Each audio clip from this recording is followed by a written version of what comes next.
It's my pleasure to welcome everybody again to another edition of the Heidelberg Joint Astronomical Colloquium. And this week we have the first of a set of colloquium which are sort of attacking the area of planetary sciences. And I'm particularly pleased to welcome today's speaker, Dave Brain, from the Laboratory of Atmospheric and Space Physics at the University of Colorado. And I'll pass on to Dave's host, Karen, who will actually give the proper introduction for Dave. Hi, everyone. It's a great pleasure for me to introduce our speaker today, who is a leading expert on the evolution of planetary atmospheres and planetary plasma environments. He received his bachelor degrees from the Rice University and his PhD from the University of Colorado, before spending 8 years at UC Berkeley as a postdoc and later as a research scientist. In 2011, he returned to the University of Colorado Boulder, where I had the pleasure of being his student. He's now an associate professor and just got the tenure position at the Astrophysical and Planetary Sciences Department, CU Boulder. He's a deputy PI of NASA's MAVEN mission, currently orbiting Mars, and the project scientist for the Emirates Mars mission that was just successfully went into the orbit, I think, early this year. He is also a team lead for NASA's Nexus for Exoplanet System Science. He has been awarded NASA Carl Sagan Early Career Fellowship in Planetary Science, NASA Group Achievement Award, and NASA Robert Goddard Exceptional Achievement for Engineering Team, that both were awarded to the MAVEN team, which we're gonna hear in Dave's presentation probably. And he got awarded the Asset Award for the excellence as an outstanding teacher, Marinus Smith Award for the positive impact on undergrads, and Provost's Faculty Achievement Award, just to name a few. And ladies and gentlemen, without further ado, please join me in welcoming Professor Dave Brain. Wonderful introduction. And before I start with the colloquium talk, I will echo Karen's comment that he was a student of mine when he was at the University of Colorado. He was an absolutely excellent student, and he was in my research group. And as a result of him being in my research group, we instituted a rule in the research group called the Karan rule, because he would do so much research between each successive meeting of the group. And the group just met every single week.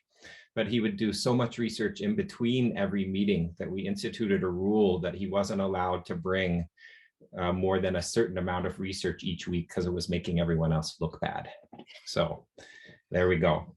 Thanks for reminding. So yes, I wondered if you remembered that rule. So let's dive in. Let me share my slides and go into presentation mode. And I'm in presentation mode now, and I don't see anyone looking disturbed, so that means I can dive in.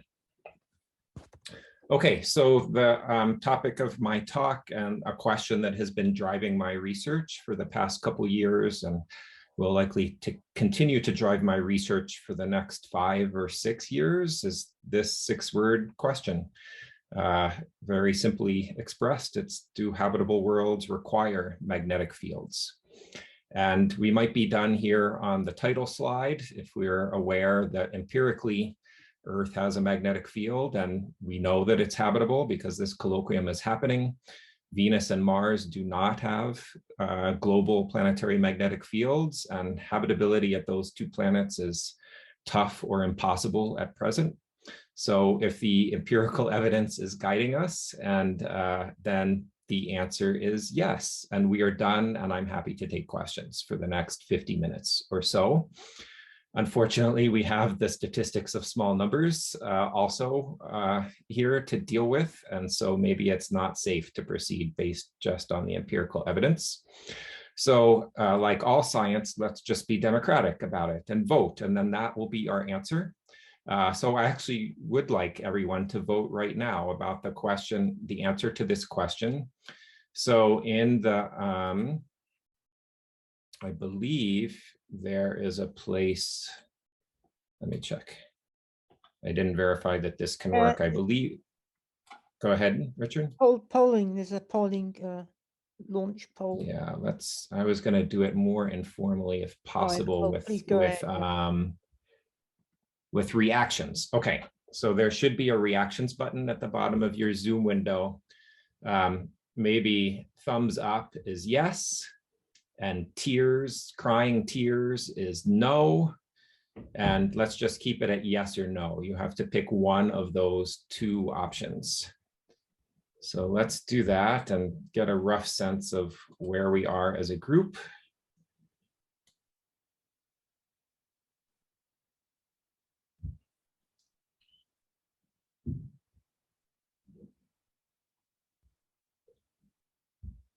Okay, and I'll just give 4 or 5 more seconds, but I'm getting a sampling of people and what their opinions are about the answer to this question. So some people think yes, some people think no, and a lot of people are not committed to an answer, which could mean maybe, or it depends, or I don't know, or I ran and got a drink. One of those things. Okay, good enough. Now that you're committed to an answer, let's keep going. So first, an aside. Ironically, every time I think of that 6-word question, I don't think about the science I'm about to present to you. Instead, I think about homing pigeons. And so the connection between magnetic fields and life was first introduced to me in a discussion of homing pigeons. And it turns out that people have races with homing pigeons and that they are especially popular in the UK. And so this is a truck right here with homing pigeon cages in it, and they take it out into some field in the UK. They release all of the homing pigeons, and they have 1 day to make it back home. It turns out that homing pigeons have trouble making it back home when there is solar activity happening, when there are solar storms happening. And so this was an excuse just for me to have 1 slide in my talk with a very exotic title. So this seems like it doesn't fit in a talk like this. And so that's why I had to have it here. But there are a few published articles talking about homing pigeons' failure to make it home. And the key data plot from this paper from 1976 is here. On the x-axis is sunspot number, an indication of solar activity. On the y-axis is the success rate for homing pigeons arriving home during the races. There are 2 things that I'll draw your attention to. Number 1, there seems to be a loose inverse correlation here between solar activity and successful navigation of homing pigeons, where the more quiet the sun is, the more likely the homing pigeons are to make it home. These 2 data points down here ended up being thrown out of the study because there was adverse weather happening at the time of those events anyway. The other thing that I'll draw your attention to is that the maximum success rate is 25%, which makes me wonder where the other 75% of the homing pigeons ended up in all of these races. This seems like a very risky endeavor if you're a homing pigeon, because there's a 75% chance you're not going to make it home. Okay, regardless, that was a fun, amusing aside, but there are many examples on Earth of life using Earth's magnetic field. And the connection here for homing pigeons is the idea that a geomagnetic storm compresses Earth's magnetosphere and disturbs Earth's magnetosphere. And so the magnetic field lines that thread from space down through Earth's atmosphere to Earth's interior are disturbed, and that causes issues with navigation. There are many other species on Earth where navigation or orientation using Earth's magnetic field is suspected or even known as well. But this connection between magnetic fields and life doesn't really influence habitability of the planet. It maybe influences the ease at which those different species can function on Earth's surface, but it doesn't influence their ability to exist. Okay, so enough about the homing pigeons. Actually, just kidding, 1 more slide about the homing pigeons. This connection between solar storms and homing pigeons is so prevalent that on web pages, the Royal Pigeon Racing Association in the UK, they have warnings about solar flares. You'll also notice that this web page hasn't been updated in 6 or 7 years, so possibly a solar storm took out the ability of the webmasters to find their way home as well. Who knows? Okay, now more seriously, let's talk about the problem. The planets with magnetic fields have a greater likelihood of being habitable than planets that lack global magnetic fields. So there's a chain of logic here that's relatively simple, from life to global magnetic fields. And so each of these arrows, you could replace each of these arrows with the word requires. And then this chain of logic becomes more evident, the chain that I'm following anyway. All life on Earth requires liquid water. Liquid water requires that the planet have an atmosphere. And the planet having an atmosphere requires that there be a global magnetic field. This is the assumption, but you've probably already identified caveats or issues with these assumptions. So let me try to forestall some of those. We're automatically assuming that all life is Earth-like when we say this. Those are the only examples we have, and every species on Earth requires liquid water to function and survive. But we acknowledge there could be other kinds of life as well on other planets in our galaxy or in the universe. For liquid water to have an atmosphere, we're automatically considering surface life. Life in the deep interior of a planet doesn't need an atmosphere to function. Liquid water in the deep interior of a planet, or even in the near surface of a planet, doesn't really require that there be specific properties to the atmosphere. In the past year or two, you've seen news snippets, and over maybe the past 10 or 20 years, you've read at least science articles about the idea of life in the clouds of Venus or the clouds of Jupiter. Here, we're confining ourselves to thinking about liquid water at the surface of a planet. Finally, this assumption that an atmosphere, for a planet to have an atmosphere that is substantial, a global magnetic field is required. This is what we're testing in this colloquium. And so it's the idea of magnetic shielding of planetary atmospheres. If a global magnetic field encompasses the entire planet, does that protect the atmosphere and prevent it from being stripped away to space? So that process is loosely termed atmospheric escape, though there are many different physical processes happening under that umbrella term. So confirming or disproving this last link has implications for Earth and Earth's history. During times of geomagnetic reversals, for example, on Earth, the global magnetic field shrinks to the point where its outer boundary can be below the upper layers of the atmosphere, leaving the atmosphere exposed. It has implications for the divergent evolution of Venus, Earth, and Mars in our solar system. We believe that they started relatively similar to each other, especially in terms of their atmospheric composition. What role did the presence of a magnetic field on Earth play and the absence of magnetic fields on Venus and Mars play in that evolution of the planets that made them end up looking so different? And of course, this has implications for exoplanetary topics, with thousands of exoplanets discovered now, and an attempt to sort of cull that list to the ones that could be most promising in terms of their habitability. Is the presence or absence of a magnetic field an important component to be considering as well? Finally, the last disclaimer here, I'm temporarily neglecting the influence of planetary magnetic fields on surface radiation or atmospheric chemistry, though those could be important topics. So we're restricting ourselves to shielding of atmospheres by a global magnetic field. I do have one slide on surface radiation that for me justifies why I'm neglecting that for right now. So this is from the Environmental Protection Agency here in the US, and it shows the percentage of radiation dose that humans experience at Earth's surface that comes from space background. So 5% of your radiation dose is coming from space. That's the percentage that could potentially be influenced by Earth's magnetic field. And not all of that radiation coming from space is in the form of charged particles either. So some fraction of 5% could be influenced by Earth's magnetic field. Therefore, the influence of Earth's magnetic field on our radiation dose here at the surface is likely to be small, on the order of a few percent. For other planets, if we start crossing out the wedges of the pie that are not natural sources of radiation, nuclear medicine or medical procedures that you might encounter, then this number 5% might go up to something like 10%. Still a small effect for terrestrial planets.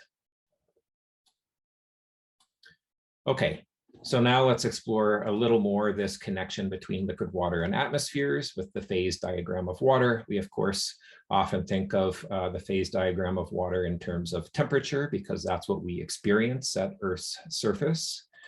But if we put Earth, Mars, and Venus on this phase diagram in terms of, the typical conditions that you might experience at the surface of these three planets, we see that Earth has enough atmospheric pressure to make both solid and liquid water and water vapor possible near the surface, given the conditions. Mars, at 1%, the thickness of Earth's atmosphere, 1% the pressure, that pressure is sufficiently low that even if we change the temperature at Mars' surface, the average temperature is 50 to 60 degrees C below zero today, even if we can change that temperature, there's not enough atmospheric pressure to put us up in the phase diagram high enough to where liquid water becomes likely. Liquid water on the surface of Mars can exist near the equator in low-lying regions, so both the warmest places and the places with the highest atmospheric pressure. It can exist there for periods of hours currently during Martian summer, but not long enough to carve the riverbeds that we see, dried up riverbeds that we see on the surface of Mars, or be responsible for the lake beds or the water-carved features that we see there. So Mars must have had more atmospheric pressure in its past to put us up in the phase diagram to enable liquid water to flow on the surface. If that happened, then Mars was in a regime where Mars was more likely habitable long ago as well. Venus is a sad case right now. It's way off on the edge of the phase diagram. And this is one reason people talk about life in the Venus cloud tops. In the Venus cloud tops, the pressure lowers enough and the conditions change enough that the Venus circle would actually overlap Earth's conditions in the cloud tops of Venus. Okay, so atmospheres can change pressure over time. It's clear that Mars at least has lost atmosphere over time if we look at the geology on the surface.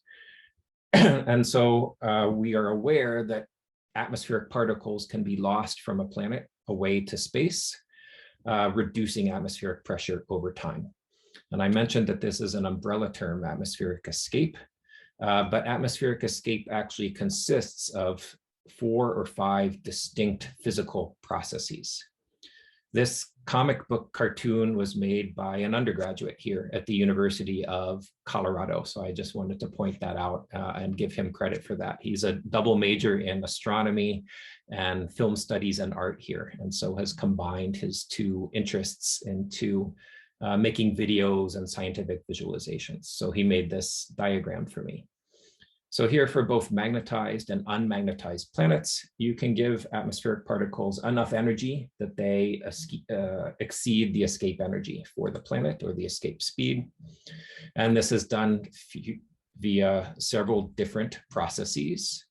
For light species like hydrogen and helium, simply the temperature, the Maxwell-Boltzmann type distribution of particles near the top of an atmosphere can make the tail, high energy tail of that distribution energetic enough that hydrogen escapes from a planet's atmosphere. These are colored like they are Earth and Mars. They're supposed to be generic, but I'll talk about Earth and Mars briefly. Hydrogen escape happens at Earth today. It happens at Mars as well. But for heavier species, thermal escape isn't really effective for species like oxygen, for example. Another species is photochemical escape. That's basically what the word says, photo or sunlight, driving chemical reactions in atmospheres. So this is usually dissociative recombination. You have some ionized molecule like O2 plus. An electron is acquired, sunlight hits the O2 plus and dissociates that molecule, and an electron is acquired somewhere in there, and you have two neutral oxygen atoms. That reaction produces oxygen atoms at specific energies that Karan is very aware of based on some of his past work with me. And so at a small enough planet, that energy is sufficient that atmosphere can escape away to space. Photochemical escape is not effective at Earth or Venus today, but at smaller magnetized planets, it might be. And for unmagnetized planets, if they're sufficiently small so that the escape energy is sufficiently low, photochemical escape can be effective for species like oxygen and carbon and nitrogen. A third species is ion escape, charged particles. Gaining enough energy to escape the planet. This is done through electric fields. And so if you're familiar with the generalized Ohm's law, or have seen that before, you know that there are different electric field terms in that law. And so it could be a combination of different electric field acceleration mechanisms that strips an atmosphere or atmospheric particles away from a planet. It could be gradients in the pressure of electrons in the upper atmosphere of a planet. It could be a V cross B, a convection electric field out in the solar wind that grabs a newly formed ion and strips it away. It can be things like Hall electric fields as well. And so all of these different electric fields exist near planets and in their magnetospheres and can combine to give ions enough energy to escape. Finally, sputtering happens when particles crash into an atmosphere. And it's typically a charged particle that crashes in. So sputtering is not effective at magnetized planets. It's really considered only for unmagnetized planets. And we consider this process when a charged particle crashes into the atmosphere and splashes multiple other particles out. So this can be effective for even heavier species like argon in planets. And we think we have signatures of argon isotope ratios that tell us that sputtering has been active. Computer simulations of the sputtering process also tell us that this process is active. We have yet to have a single observation from a planet that tells us that we have detected sputtering happening. Yet we still include it in our list of processes because earlier in solar system history, it may have been very important, and it may be the only process that removes species like argon from planetary atmospheres. Okay, with that introduction to different escape processes, these are the kinds of physics that we think about in our field. And so now let's paint the problem a little more specifically. It's been thought for 30 years that the answer to this question, do habitable worlds require magnetic fields, is yes. And it's because of simple physics. Magnetic fields should protect atmospheres. And that's because a magnetized planet will deflect charged particles in the solar wind via the Lorentz force. So charged particles take curved paths in the presence of a magnetic field. They either curve left or right, depending upon whether they are positively or negatively charged. For a planet like Earth, this means the solar wind will never encounter the atmosphere, and therefore that's less energy for the top of the atmosphere. And so the atmosphere can't escape efficiently. In contrast, a planet like Mars or Venus, which is unmagnetized, can have a much more direct interaction between the solar wind and the upper layers of the atmosphere. Direct deposition of energy in those atmospheres that can drive atmospheric escape. And all because charged particles take left turns and right turns in magnetic fields. There's evidence to support this idea that magnetic fields should protect atmospheres. So one of those pieces of evidence comes from isotope ratios measured in the solar system. So this is the D to H ratio for various solar system objects. Deuterium and hydrogen should behave identically chemically. And so we can take the ratio of D to H abundances, and we find that in protosolar material like meteorites and interstellar dust, and also some of the giant planets like Jupiter and Saturn, there's a certain D to H ratio that is observed. Then when we move to Uranus and Neptune, and especially Earth and carbonaceous chondrites, that D to H ratio is elevated. And when we move to objects like Mars and Venus, it's elevated even more. This ratio is taken as evidence that atmospheric escape happens and has been active at planets in our solar system over its 4.5 billion year existence. The idea is that as you get to the top of an atmosphere, species are no longer well mixed with each other like they are at the bottom. Collisions are rare enough that species diffusively separate from each other, and the atmosphere at the top becomes increasingly enriched in the light isotope. The heavy isotope is more sinky, the light isotope is more floaty, and if atmospheric escape is happening from the top of an atmosphere, that means it's going to preferentially remove the light isotope, which will elevate this D to H ratio. And there are no other known processes that could affect this ratio in this direction. So the fact that Mars and Venus have higher D to H ratios than Earth suggests that they have lost more atmosphere than Earth has as a relative amount. And these are two unmagnetized objects. Earth is magnetized. Another observation comes from the MAVEN spacecraft that Karan mentioned in his introduction. So that's been orbiting Mars since 2014 with the sole purpose of measuring atmospheric escape and the solar drivers of escape and the upper atmospheric reservoirs for escape from the planet Mars. So a postdoc of mine made this map from MAVEN data. The sun is to the right, the solar wind is flowing from right to left. And statistically, we can do a paint by number picture of ions that have been measured escaping from Mars. These are all oxygen ions. The colors indicate the flux or amount of ions, and the length of the arrows indicate the energy of ions as they're escaping. There are different pathways or channels that ions take as they escape from an unmagnetized planet, governed by different magnetic fields, different electric fields in Ohm's law that dominate their trajectories. But they can escape sort of in a plume away from the top of the planet, around behind the planet, and even the very extended neutral exosphere at Mars can become ionized, and oxygen can escape from far away as well. If we add up all of this escape and we account for changes over time in the solar drivers of escape, we come up with the idea that Mars lost at least half of an Earth's atmosphere over 4 billion years, maybe 1.5 Earth atmospheres over 4 billion years. So atmospheric escape has been important at Mars. There's an asterisk here because that doesn't necessarily indicate that Mars' magnetic field is the culprit for that great loss. It could be Mars' small size. Okay, let's go to the other side of the question. Magnetic fields should not protect atmospheres. Unfortunately, this is also simple physics, and this is what leads to our question, our dilemma. So a magnetized planet actually captures more energy from the solar wind, even though that energy doesn't directly deposit itself in the atmosphere through the charged particles. Instead, the energy is captured by the magnetic cross-section of the planet via pointing flux. And that pointing flux can be transferred along magnetic field lines down to the planetary atmosphere, providing energy for the particles at the top of the atmosphere.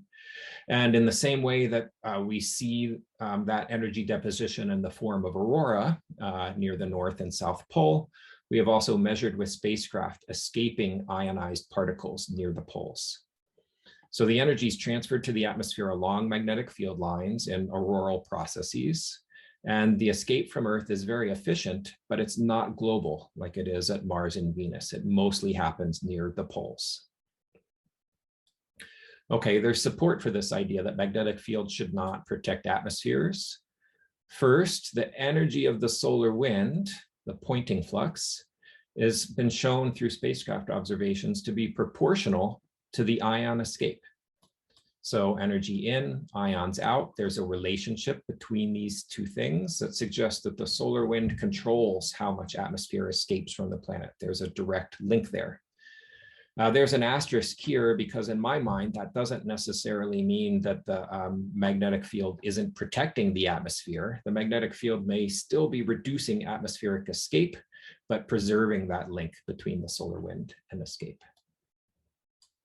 Another source of support comes from this figure that one of my postdocs made, showing measurements of atmospheric escape from Mars, Venus, and Earth, where all three planets are drawn to scale in the same diagram. When we add up the escape rate of ions from all three planets, it's all within an order of magnitude for Venus, Earth, and Mars, 10 to the 25 particles per second. If Earth's magnetic field is so important, why isn't Earth's escape rate lower than that of Venus and Mars? So this suggests that the magnetic field is maybe not such an effective protector of Earth's atmosphere. Okay, that was a bit of a long introduction, but hopefully we're now on the same page. Things will speed up a bit from here. And one solution that I'm going to promote is the idea that people talk to each other and work together from different fields. So this is called team science in the US funding sort of environment, where you propose for a team science center. And so we have a team science center called MACH, Magnetic Fields, Atmospheres, and the Connection to Habitability. And what we are working on doing is providing a validated methodology. The validation is very important to us. So, you know, a method for computing atmospheric escape from any planet, from an arbitrary rocky planet, be that exoplanet or solar system object or a hypothetical planet that you make up on the spot, given information about the planet and its host star. So we have a fancy schmancy list of our objectives. You don't need to pay too much attention to that diagram. It's just sort of a pretty picture for here. And then we have lots of team members, and it's an international team. We have colleagues from Europe, Japan, and the US. And I've colored their names based on where their primary expertise lies, although almost everyone on this list straddles boundaries in some way. So blue are people who are probably best known for being planetary scientists. Green are people who are probably best known for being exoplanet scientists. And the orange color are people who are probably best known for being Earth, terrestrial magnetosphere scientists. And the reason we're all together is because these three communities have diverged. The Earth and planetary community diverged over 20 years ago to the point where people who model magnetized planet escape have completely different models from the people who model unmagnetized planet escape. And those models make completely different assumptions from each other that are not compatible. So it's currently not really possible to have a single model where you turn the magnetic field on and off and study what happens to atmospheric escape. And then porting those lessons from solar system objects where we can validate our models with observations, porting those lessons over to the exoplanet community is something that's happening slowly, if at all. So we have modelers and observers from all three communities on our teams, on our team who are working together. So now let me tell you about three different ways that we're trying to make progress. The first way is through observations, comparisons of observations from Venus, Earth, and Mars. So first, we acknowledge and recognize that even though the escape rates from Venus, Earth, and Mars are within an order of magnitude of each other, those escape rates might not be directly comparable to each other. Those planets are different in more ways than just their magnetic field, and they exist at different places in the solar system. So here's a model called Enlil that's very popular in the heliophysics community. It's an MHD model that's driven by observations at the surface of the sun of what the solar wind and solar conditions should be. The sun is at the center, Earth is this green circle, and then various other objects like Mercury and Venus and Mars are shown in the model. This model is run for a time period where we know that a coronal mass ejection happened at the sun, a solar storm. There was also a flare before that coronal mass ejection. And the flanks of that coronal mass ejection expanded out and struck a glancing blow on Mars, for example. But these objects are at different places in the solar system, so experiencing different conditions. And even if there were no sort of stochastic variation or big activity happening. The fact that they're at different distances would change the intensity of the solar wind that encounters each planet. So that's sort of captured here, where histograms of solar wind velocity and solar wind density are shown for all 3 planets. Mars is far from the sun, so the solar wind density is pretty rarefied by the time you get out to Mars, and doesn't really overlap very strongly with the conditions that are experienced at Venus, and Earth is somewhere in between as well. So this just makes the point that not all escape measurements can be directly compared to each other in our solar system because of this difference in conditions. There are also different spacecraft instruments with different capabilities, operating over different energy ranges, and with data analyzed by different investigators. So one of our tasks is to correct some of these observations and try and put them on an equal footing. Here's a first attempt showing results from just 4 published studies. And those results for ion escape from the planets are organized as a function of the pressure in the solar wind. This is dynamic pressure, rho v squared. And then escape rate is on the y-axis. And I've put colored bars around some regions of this plot to make it a little more accessible. So at high EUV conditions, maybe near solar max, the red, the yellow, and the blue show how escape rates change as a function of solar wind pressure. Notice that Venus doesn't experience low solar wind pressures like Mars does, so it doesn't extend to the left part of the diagram. But interestingly, all 3 planets have different responses to solar wind pressure, and Earth, the magnetized planet, has an incredibly strong response to changes in solar wind pressure. So this suggests a little bit that magnetic fields do influence escape, but in the opposite direction of what we might have naively expected. It actually is helping maybe to enhance escape from Earth. Maybe this large collecting area of the magnetic field is leading to more efficient increases in escape rates. These are just 4 studies represented on this diagram.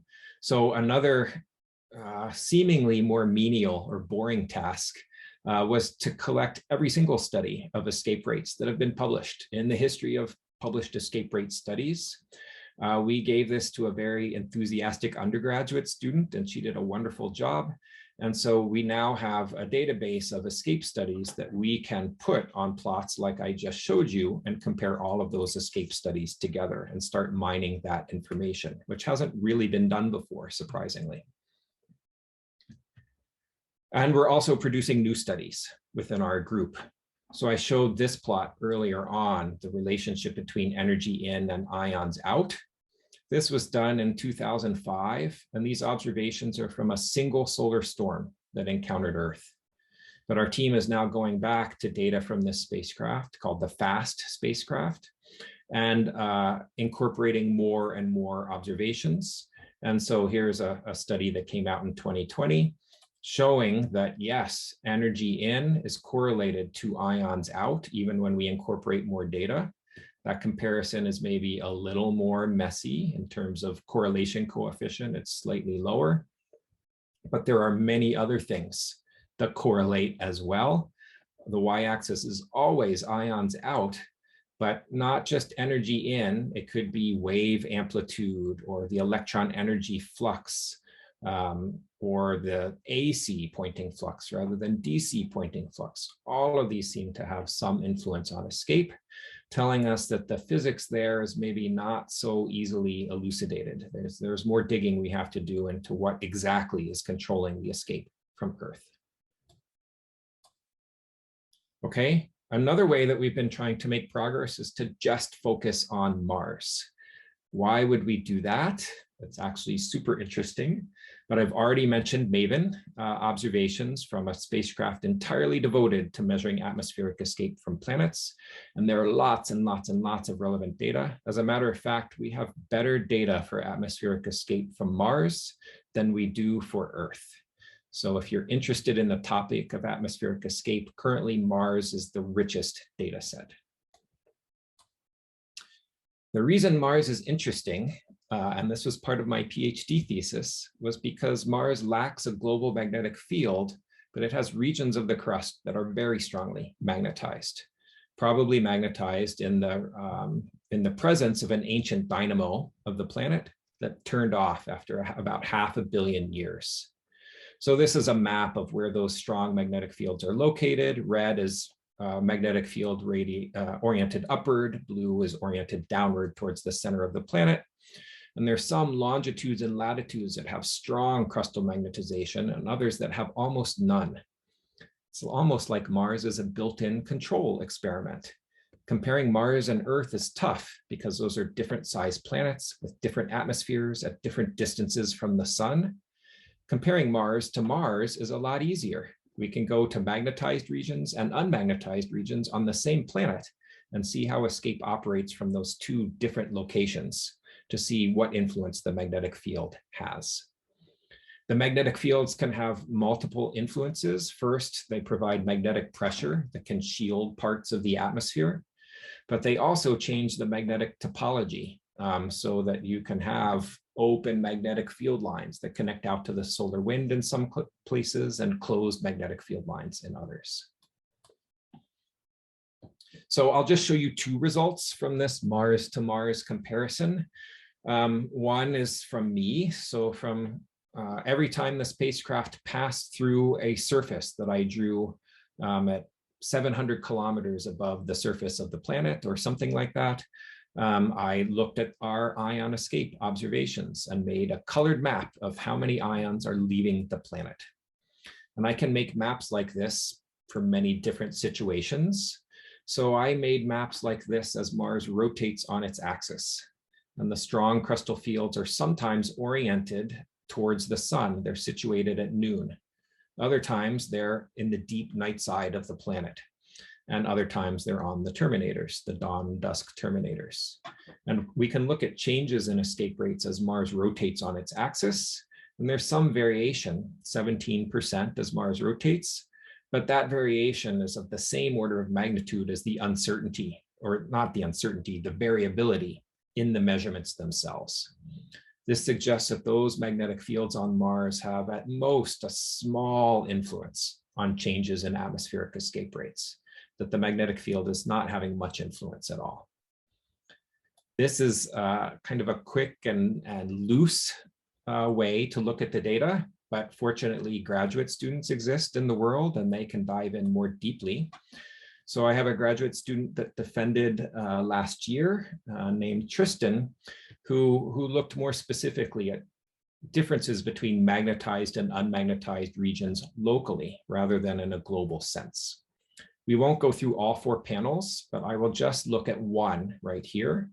So for escaping O2 plus from Mars, we can look at the MAVEN measurements as a function of altitude and a function of the magnetic field strength in those crustal magnetic fields. So strongly magnetized regions are at the right, unmagnetized regions are at the far left. And we can color this by the flux of O2 plus ions leaving the planet. And in unmagnetized regions, the flux is overall lower than it is in magnetized regions, is the first thing to notice. They're brighter colors to the right. Secondly, the altitude variation or progression on the left and the right is different, suggesting that the acceleration of ions away from the planet behaves differently in the 2 different locations. So this is in contrast to the result I showed on the last slide. This suggests that magnetic fields do have some influence on how escape behaves, on how ion escape behaves from the Martian atmosphere. You can see this played out also for O+. And we've also examined this in terms of what the orientation of the local magnetic field is. Is it vertical off on the right-hand side, or is it horizontal that you might expect for a closed field line? Okay, and so I'll go, I think I have maybe 6 more minutes or so. So we seem to be mostly on track here. A third approach we're taking is computer simulation, worlds in a box. And we have several models on our team. Here are 4 of them that simulate escape of charged particles from planetary atmospheres. 3 of these models are MHD models, one of them built for Earth, so making all the assumptions that are made for magnetized planets today. Notice there's a white gap between the model domain and the planet. The lower boundary doesn't go down to the atmosphere for Earth, for magnetized models. That's too difficult for those models because the strong magnetic field in those regions brings the model to its knees. For unmagnetized planets, the model goes all the way down and intermixes with the upper layers of the atmosphere. So things can be modeled much more self-consistently there. And so we have a couple of models that we can compare to each other. And then we have 2 models on our team, one shown here, that forego the fluid assumption and treat charged particles as individual particles that can gyrate around and be guided by magnetic fields. So our purpose here is to compare all the models. And the first thing we did is do another literature search for all previously published model results, organizing them as a function of solar wind pressure. And in general, from all these previously published model results, as you increase solar wind pressure, escape increases as well, both for Mars and for Venus. But if you were to pick any individual solar wind pressure and model it, the models can come up with very different results, that more than an order of magnitude difference in the results based on the model assumptions. One thing that we are finding, however, when we simulate planets and then use our models to gradually turn on the strength of a planetary magnetic field, is that the magnetosphere of the planet or magnetic environment of the planet looks very different as you turn on a magnetic field. The orange lines are closed magnetic field lines where charged particles should bounce back and forth along those field lines rather than leaving the planet altogether. And when you look at the amount of escape that occurs for each planet as a function of magnetic field strength, we find something even more surprising. I was expecting either a monotonic decrease in escape or a monotonic increase in escape as you change the magnetic field strength. Instead, what we're finding is that there's some sweet spot, some magnetic field strength for which escape is maximized. And if you make that field from the planet too low, then escape goes down. If you make it too large, escape goes down as well. And we think we understand why this happens, even though it was unexpected to us initially. This is from a former graduate student of mine, but the community together is finding this same result. A model in Japan finds a magnetic field strength for which escape rates are maximized. If we had been paying attention way back in 2012, the y-axis here isn't escape. Instead, it's Joule heating in Earth's atmosphere from a model, which should be proportional to escape, but no one really recognized it at the time. This same model shows that for a magnetic field strength, certain magnetic field strength, the Joule heating is maximized. And for another model on our team, escape doesn't change much at low field strengths, but then at some point, escape is maximized for some intermediate magnetic field strength. So this is what the result that we're starting to come to with our models. Okay, to wrap up in a few minutes, where are we headed next? Well, first, we're just beginning to be able to detect magnetic fields at brown dwarfs and very large exoplanets. And we're already detecting atmospheric escape from exoplanets. So the lessons that we're learning here from solar system objects and from our effort, we hope to soon be able to apply to exoplanets. And we have people on our team working on that. We also want to correct the idea that magnetic field improves chances for habitability. At best, we don't know the answer to that question yet, but it keeps appearing in popular press articles. I just saw one 2 weeks ago that made this assumption. Here's one from 2015 saying a planet's magnetic field protects the atmosphere from being lost to space. Here's one from 2019 that's even more embarrassing because I'm quoted in this article. And the article says Mars' magnetic field disappeared and the solar wind stripped the atmosphere away. So this assumption that we're trying to test right now is just being implicitly assumed by science writers in some situations. So what we're going to continue with doing are these apples to apples comparisons. we're developing a merged model for ion escape, or we start with an unmagnetized planet model for Venus and Mars, but we're adding the ability to add a magnetic field and reporting over some of the really great assumptions that magnetized models make with the help of those scientists. Another important thing is we're considering all escape processes. I introduced all of those escape processes in the beginning and then immediately just talked about ion escape for much of the talk. But we realized to really answer this question, we have to consider those escape processes as well. So we've pulled people onto our team who are experts in those processes. With that in hand, we're constructing this method for estimating atmospheric loss from any planet. And then someday we also hope to move our boundary condition lower, all the way to the surface or interior of a planet to consider atmospheric source too. For now, our task is hard enough just thinking about escape from the top. So I'm going to skip this slide. It just shows all the different models that we have on our team and the different parts of the puzzle that they address.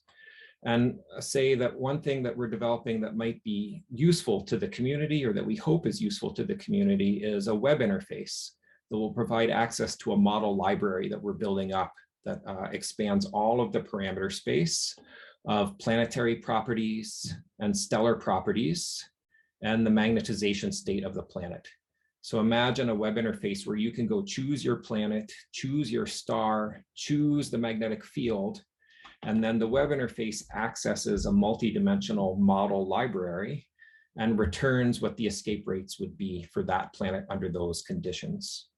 And then you can click through to access the model results themselves that were used to derive those escape rates. So our Exoplanet colleagues have told us that this would be tremendously useful for their community. And so that's something that we're just starting to build now. Actually, the first prototype will be delivered to us on Friday of this week. Okay, and then the very last thing is to test that procedure. We are starting with Mars as an exoplanet. So if present day Mars orbited an M-dwarf star like Barnard's star, what would its escape rate be? The first thing we need to do are know what the stellar inputs are from Barnard's star. So we have observations of the photons coming from the star that would drive escape. And we have models of the solar wind coming from that star. Those are currently being used to build up models of the how the Martian upper atmosphere would be different, which will then drive models for escape. The first results for the models of the upper atmosphere are actually due on Thursday of this week. So now I'm thinking maybe I should have given this colloquium next week instead of this week. I didn't think about that until just this moment. Okay, so I know I went a few minutes over. I'm sorry for that, but we're still before the end of the hour. And I could summarize everything I just said, but instead I think there's lots to do, captures it nicely. Hopefully you find this problem interesting. I really do. As an aside, I really like the idea of big picture science, science with a capital S. So it's taking processes that I've thought about for years that I found interesting and trying to apply them in service of some larger, very interesting question.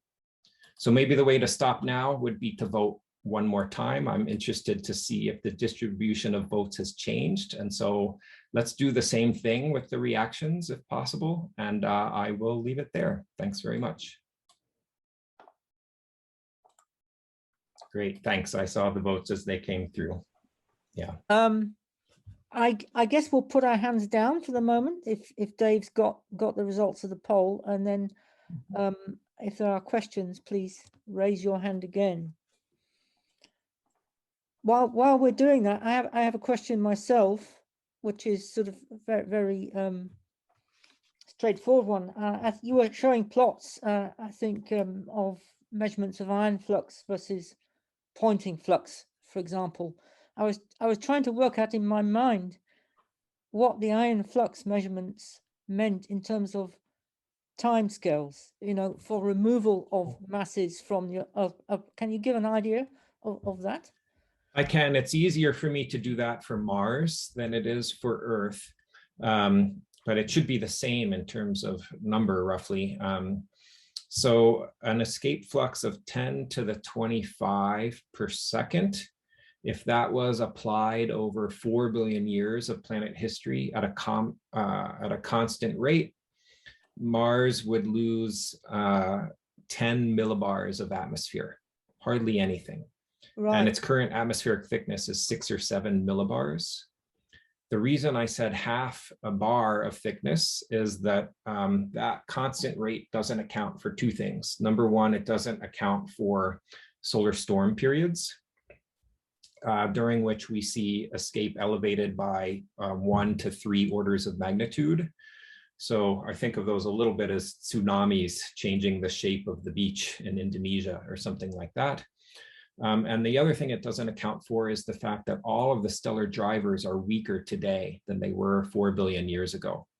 So when we take into account stellar history and we tune our models based on how escape varies today with the stellar drivers, we have to do a lot of extrapolating.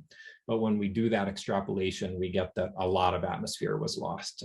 And it's a very large error bar, but somewhere between half a bar and 1.5 bars over 4 billion years, where most of that loss occurs in the first few 100 million years, while those drivers are very elevated. All right. So it's sort of diagnostics now, which you're sort of helping to tune your models, but there's a big step to when all the action really took place. That's correct. And a huge source of uncertainty is the history of our own star. In my mind, that's the currently, thanks to the MAVEN observations, that is now the largest source of uncertainty. Interesting. Thank you. Christian Fentz got a question. Well, maybe that's a bit of a naive question. I think I understood the interrelation between the magnetic field and the atmosphere. But I mean, also the planet itself is different. I mean, a planet without a magnetic field and a planet with a magnetic field may have a different internal structure. You have tectonics, hot liquid core maybe in the planet that has a magnetic field. So maybe that also has an influence on life and on the establishment maybe of the atmosphere. So is that a bias or is that not a good argument at all? No, that's a very valid point and a good point. And so I have two responses to that. One is that we're attempting to just isolate the influence of the atmospheric escape piece to the extent that we can disentangle it from everything else. I'm not sure that you really can, but you could make a first cut by just saying how much would be lost.